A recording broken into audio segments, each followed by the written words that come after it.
it's Jordana Bryant. I'm so happy that you found my new podcast, New Friends. I wanted to create a space where we could talk about things that I feel like people our age don't really talk about. My hope is that by us kind of coming on here and talking about some of those things, that you would feel like you can have those conversations with the people in your life. I am going to be bringing on a bunch of guests. I'll also be doing some episodes that are just me answering questions. So please share your questions. Leave them in the comments. DM me on Instagram. I would love to answer as many as I can. And I really hope you'll stick with me through this journey. And thank you so much for checking this out. I can't wait to join you in the next episode.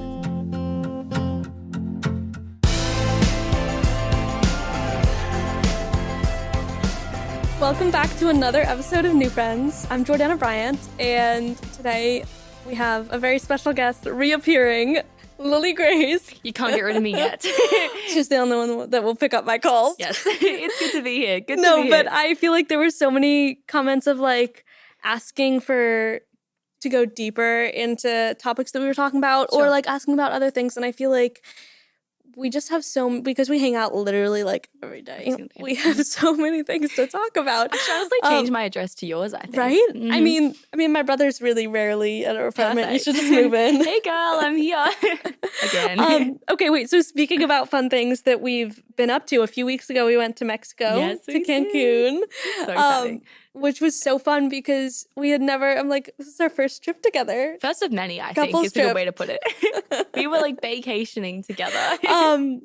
What was the TikTok that you sent me that was like when you best friends so hard that you get invited on the family trip? But exactly. Some people bring their boyfriends on trips. Not us. We bring Lily on our trips. Amen. No, I had the best time. You guys were like the sweetest people to vacation with. Oh, I had so much fun. Such a fun time. And we came back so many shades darker too. Like we're tan. Temporarily. Dude, I am like, I don't know if the cameras can see this, but my whole tan is like peeling off. That's so frustrating. It's so annoying because I sat out there for like 8 hours a day. You were dedicated. I was putting in the time. I was out there. I sunscreened your back and everything. Like you were sun-safe, but you were... I was sun-safe, but I was ready to be tan. Mm-hmm. And I guess I suntanned a little close to the sun, and now it's all coming off, and it was all for naught. I'm going to be the same shade of pale I was before. Perfect. Yay. Woo, winning. Okay, do you have a highlight of the trip? Oh my gosh. I mean, it was just so fun to like do nothing for a few days. Sure. But I will say that us trying to find like this is so pathetic. Do you want to tell the story? Sure. Okay, tell the story. So there was this big wedding at this resort we were at in Mexico. Mm-hmm. Like, what was it, 180 people or something? Yeah. Like, big wedding in Mexico, all from New York. And mind you, like, it was a pretty sleepy resort. Like, it was more like a spa, very like relaxing, chill. It wasn't like Cancun. Like, it wasn't. So there weren't a lot of young people, but this wedding, there were had young people. And we were like, perfect. We need friends. You want people to hang out with. Exactly. Like, we see a few cute guys. Okay. Perfect, right? Anyway, not perfect because mission completely failed. But we tried to track down this wedding. So we weren't going to crash the wedding. No. Our bar isn't that low. Pretty low, but not that low. And we were trying to figure out where the after party was because surely they were doing the wedding at the resort. We had to find it. Agreed. Yeah, they would be doing something after the wedding. Where were they going to go? They were all going to be somewhere. And we can do something with walking them. around. And, you know, if we happen to run into some cute, eligible guys, then so be it. Perfect. We did not run into anyone. The saddest part, this resort has like little speakers in the bushes and stuff. And we're trying to follow like the music. We're like, oh no, I hear music. We're going to go find this We were party. like, wait, do we hear and voices? We're like running up to this bush and it's just a bush and it's a speaker on the floor. We're like, oh my God. That was so embarrassing. And then we went to this like lounge that we were like, surely there's going to be people here. Yeah, there was like an office work party and us. It was so awkward. And this guy, do you remember the guy? He comes up to us and he starts talking to us. I'm like, he's kind of old, but like I'll be polite and talk back to him.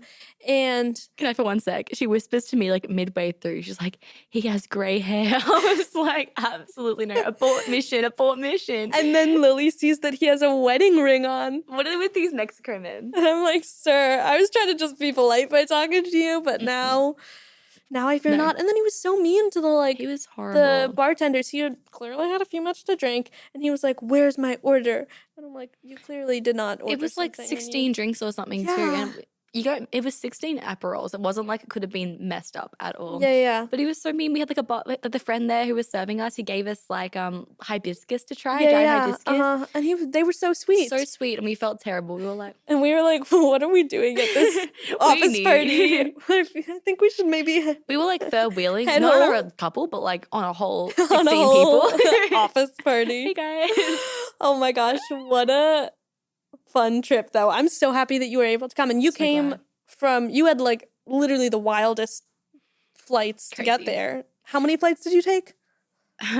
I found like the cheapest flight ever, like return to Australia because I had a tour back Yep. then. And it meant compromising on comfort a little bit. But, you know, I'm willing to do that for the amount of savings I was getting. Fair. But I hated myself the whole time. I was like, why did I choose to do this? It was not comfortable. Just not a good time overall. How many Every time connections I did you have? You went 5. from, oh my God, wait, so you flew into San Francisco? Yep. San Francisco, Denver, which I thought was in Texas. My Australian brain was going crazy. I was like, I'm in Texas, guys. No, you're not. Denver, Nashville, Chicago. Sorry, 4 stops. 5 flights, never mind. Oh my gosh. Yeah. That's wild. So fun. Well, I'm happy you were able to come. Thank it was you. so I much made fun. It was great.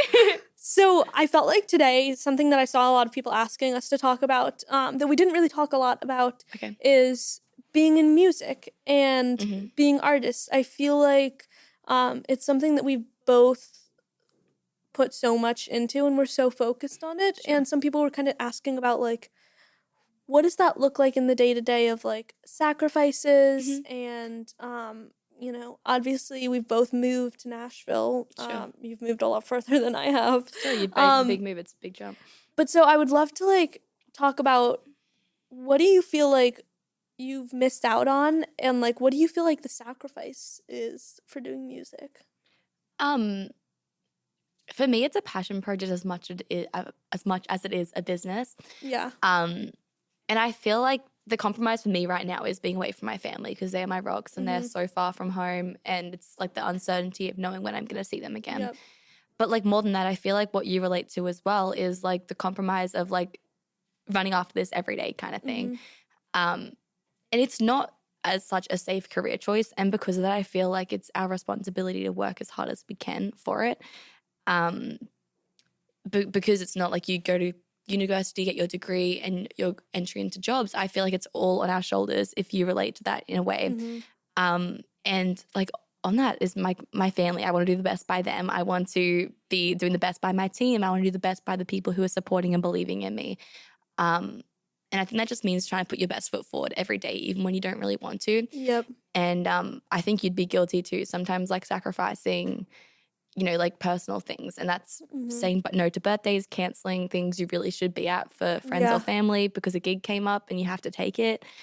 But also just being so focused on one thing, like you forget to be there for certain people in your life sometimes, which I feel really bad for. Do you have any other experiences around that? Yeah, I totally feel that. I think that it's kind of a double-edged sword because, yes, I do feel guilty for not being there for, you know, certain people in your life, or not being able to prioritize a friendship, or, you know, to be back home for important things.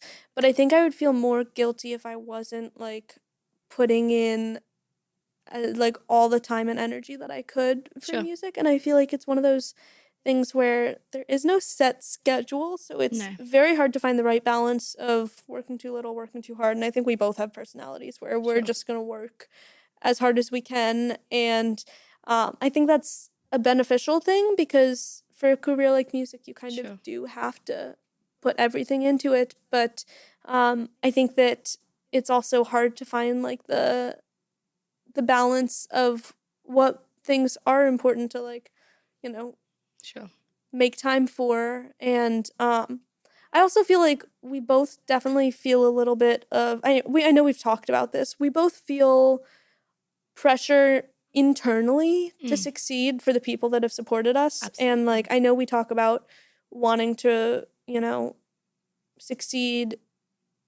for our parents, like to kind of respect how much they've supported us. And it's not because of a pressure that they've put on us. It's more of an internal pressure of they've supported me in this dream for so long, and like, I owe it to myself, but I also want to, like, for them, put everything I can into succeeding. Well, I think it's like a point of relatability for us too. Like, both of our parents, I think, have given so selflessly to try and let us pursue our dreams. And that's like the biggest blessing, because so many people don't have that. Totally. And I think, like, for me, like my parents, for me, when I don't believe in myself, they remind me like why I need to believe in myself, kind of thing. And there's never any pressure for them. It's like, if music doesn't work for you, go do something else. No hard feelings. Yep. But for me, it's like these people like have been there at every show. They have cheered me on. They have been there for me as a person as well. And that's something that you really want to.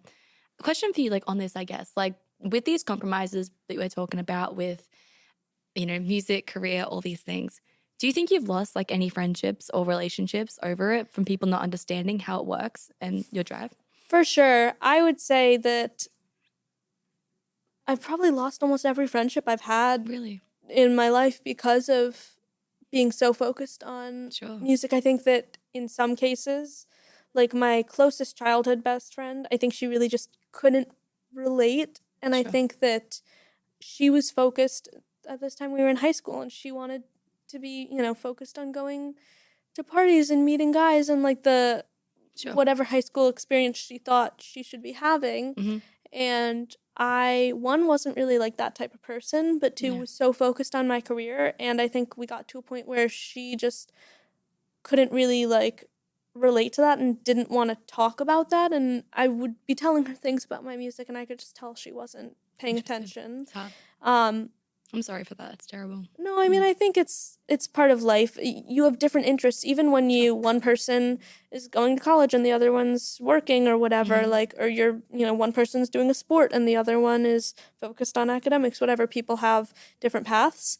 But then I would also say there have been a few friendships in my life where I just haven't had the time to put into it, and a relationship, you really do need to like spend the time and, to develop. And I think that if you don't, it can just kind of wither away. 100%. What about you?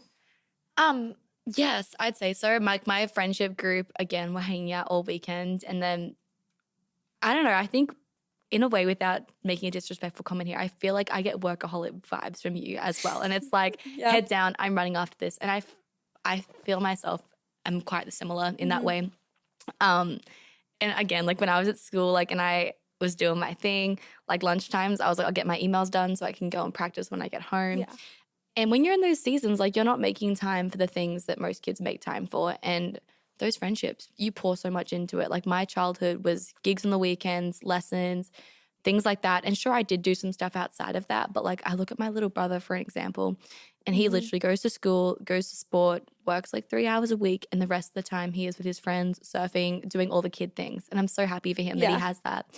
But I think that's the compromise. Like, I had like a close circle of friends, but not a big circle of friends, because I wasn't investing the time in fostering anything outside of that kind of thing. I totally get that. How do you feel like, because I think that's such a valid point of like, it's hard to balance the two when you're so focused on your career. How do you feel like being so career driven has affected your self-worth? I think it puts a lot on it. It's a personal brand. It's 100% driven by you. If I don't do the work, it's not going to happen.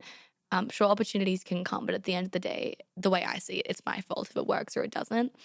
And I don't know if you relate to that, but big time. It's like, if I put on a bad show, I'm going home sad. If I put on a great show, I am feeling like, King Kong, and I'm just so happy watching the videos, and it's the biggest high in the world. But like, because of that as well, though, like, we are human, and I need to work on that and be better in that. You too, though? Do you struggle with self-worth and I think personal brand? And as a kid, when you're not focused on a career, it allows you to focus on other aspects of who you are as a person to find your self-worth from. For example, I'm a good friend. I help out around the house. I am a good daughter. I, pay attention in my classes. Like, these are the things that make up my self-worth. I think that when you start a career early, like we did, where kind of from before you're really an adult, you're working so much. I think for me, it was easy to view my entire identity as being an artist, being a musician. Can I touch on something as well that I think relates to this? We were talking about like dating in the last episode and stuff like this. For me, like my upbringing, I was surrounded by adults so much of the time. Like my teachers were adults. The people I was writing songs with were adults. My management team was adults. I was barely hanging out with kids my own age most of the time. Yeah. Do you feel like maturity-wise that's an effector on you and relating with people your own age or guys your own age because you've been surrounded by such a mature group of people in your upbringing? Yeah, for sure. I mean, I would say that's one of the struggles I feel like with dating is like Big time. I really struggle with guys our age because they're so immature. Children. No. Would you grow older? Okay, so here's the tough thing is like that's kind of what I was talking about with experience is I feel like maturity-wise I need someone older, but I feel like experience-wise there's such a gap because That's a quality point, like I only had my first kiss a few months ago. I've never dated someone. If I'm, dating someone who's 24, 26, like they've probably had multiple serious relationships. Sure. Maybe they've even like lived with someone. Like that's such a wide gap where I don't know how that could work. But at the same time, I don't know how I could date someone my age who's like just a freshman in college and they've never, really experienced what it's like to be working and living by yourself. Sure. Like, and, it's such a battle. It really how do you feel about it? I did date a bit older and I found it was a lot better, but I feel, again, there's that also in like physical experience as well. Like you've been on this world for so much longer than I have. Like you know how to navigate situations, a level of emotional maturity as well, which I think I like to think I'm a lot older than I am just mentally. Yep. But again, like you're not, and that's the hard thing about it because and people call it creepy too. It's like, well, this person's so much older than you. Totally. And there is a bit of that of like... It's so weird to navigate. Because I think we're both kind of like naive because we've been so focused on our careers and while our like emotional maturity might be like very high and we might have more maturity in a work, environment of how to really focus on your career, like put in the time on that. We don't have the other maturity. I think the best example is us writing each other's text messages because it is clearly we're not ready for we can write emails to all these people. Oh can, for sure. Like handle business meetings. But then when it comes to that kind of stuff, I'm like, oh my gosh, should I use like a full stop or should I use a comma? I don't know. You say full stop. Do you mean like a period? Like the dot? Yeah, that's called a period. I've heard period, but I just use full stop. That's our next accent challenge. I when you kept using that word, I was like, what does she mean? Oh, no. That's so funny. Period. There you go. No, that's so real. So funny, and but even like first date experiences, like nervous. We're like, wait, like I don't know what kind of questions to ask. I don't know how to handle this. Well, remember the first date that I went on Hinge, I called you from the bathroom because I was so freaked out because he asked me, what are you looking for? And what made you like agree to, go out with me? And I was, and like, I fully will take responsibility. I was so emotionally immature in that moment that someone asking me what I wanted freaked me out because I didn't know what I wanted. That was like my second date ever or whatever. This is the hard thing about it though, because like you can hold those long conversations, you can talk to any adult, you can do those things. But I'm so immature when it comes to that stuff too. And it's weird. Yeah. And I mean, I think it's something interesting about being so career driven is you can be so developed in certain areas of your life and so underdeveloped in other areas. Big time. We can be children sometimes. Well, you know what? That's okay. YOLO. One thing that I was watching this morning, there was an episode I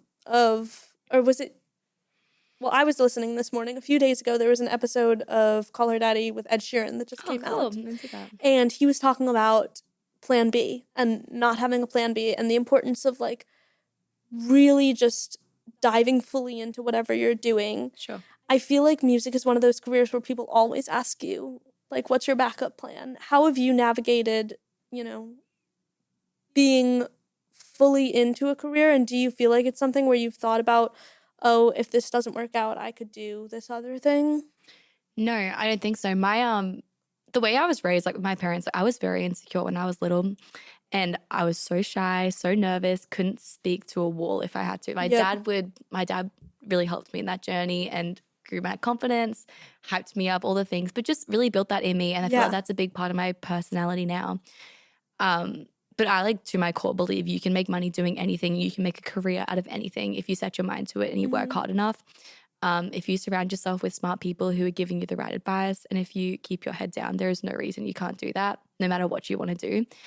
And I think like if you don't have that confidence about yourself, there's no point even doing it for starters.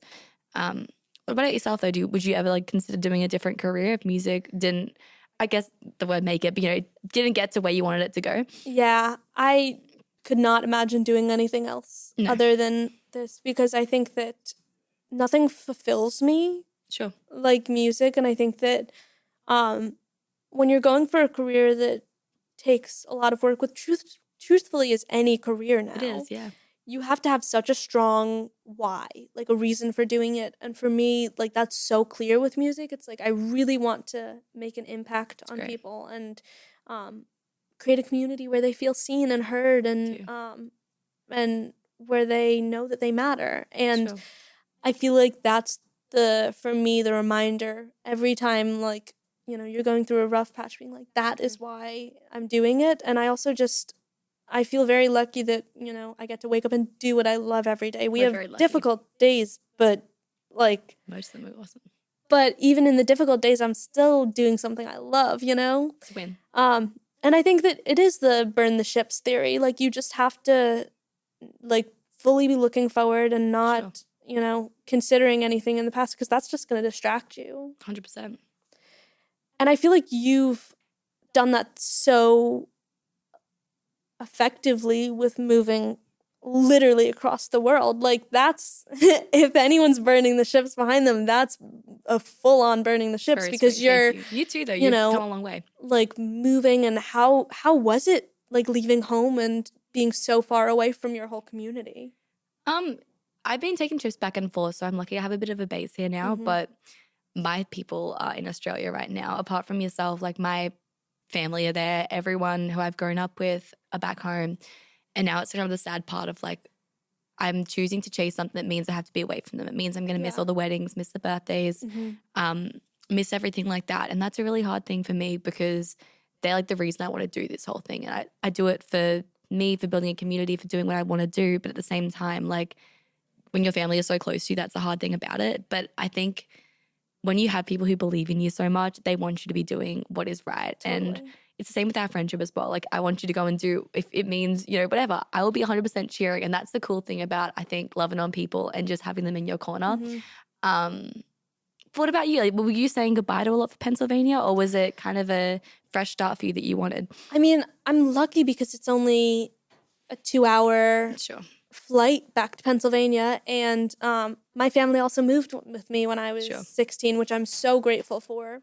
I think that, like, honestly, when I first moved, I felt a little bit like, gosh, there's people out there like who are moving without their families, and like they're, really going for it and they're sacrificing so much. And I felt a little bit like guilty that my family moved with me. And I think now I just view it as I'm really lucky, and I'm very grateful that I have like a family that supports me. So I didn't feel like it was a major loss, and I was looking for something different, and not even just different, but I just knew that Nashville was where I wanted to be. Gotcha. So I feel, and do you feel like you found your circle and your people and everything here in Nashville? Do you feel like it is your place? I feel like it really has been in the last year that I've found that. I think that the first 2 years of moving, I really struggled to make friends in the industry, partly because I was so much younger than everyone else. And I think that really in the last year, with it being kind of like I've been in Nashville for almost 3 years, and I feel like really in the last year I've made friendships. I feel like, we're so close. I feel like I have friends who are songwriters in the industry. What about you? And how do you feel, like, what do you feel like the challenges are with making friends in such a competitive field like music? Honestly, most of my closest circle are outside of music. Really? But I've done some very pathetic things to make friends. And I first started coming over here, I had... Oh my God, wait. Tell the story about, what was it, Bumble for Friends? I got on Bumble BFF because I got here and I had zero friends. Iconic. Absolutely zero friends. And like everyone I was meeting was so much older than me too. We just didn't click because they've like married with a husband and all the things. I found this app called Bumble BFF and I went on there and people were like, I'm looking for someone to go on coffee date. It was like a dating profile for friends. I matched with one girl on this app and she was like my first Nashville friend, still one of my Nashville sisters. But there's never been a lower point in my life than me going on Bumble BFF and trying. But the worst part, people were on there and they were like, I've been living in Nashville for 12 years, but I haven't really found my circle yet. And with all due respect, if you haven't found your circle in 12 years, I'm not sure what. It's just hilarious. Well, to okay, me. but I would also say that people, every different stage of life, you True, need to find new friends. maybe Like, she's for placing- example, they've been here for 12 years, but now all of their friends have just had babies in the Maybe. last 3 years, and they didn't have a kid, and now Essentially. they're looking for new friends. But I feel like that is, like, it sounds so, like, dangerous, like, finding someone online to be friends with, but I'm like, that's honestly an effective thing, because Yeah. everyone needs more friends. Right? Well, we're lucky that we have found each now. other, and I'm lucky that I've found someone who will come on the podcast Perfect. And talk about our Bumble BFF and talk stories. about our friendship experiences, our dating Love it. experiences. We're really letting it all out. Oh, for sure. And I mean, let us know what else you want us to talk about, because we're open books, obviously. Yeah. There's no there's no secrets, and there's no secrets. Well, thank you for coming on to another episode of New Friends, and thank y'all so much for watching. Make sure to like, subscribe, and follow on Insta. See you next time.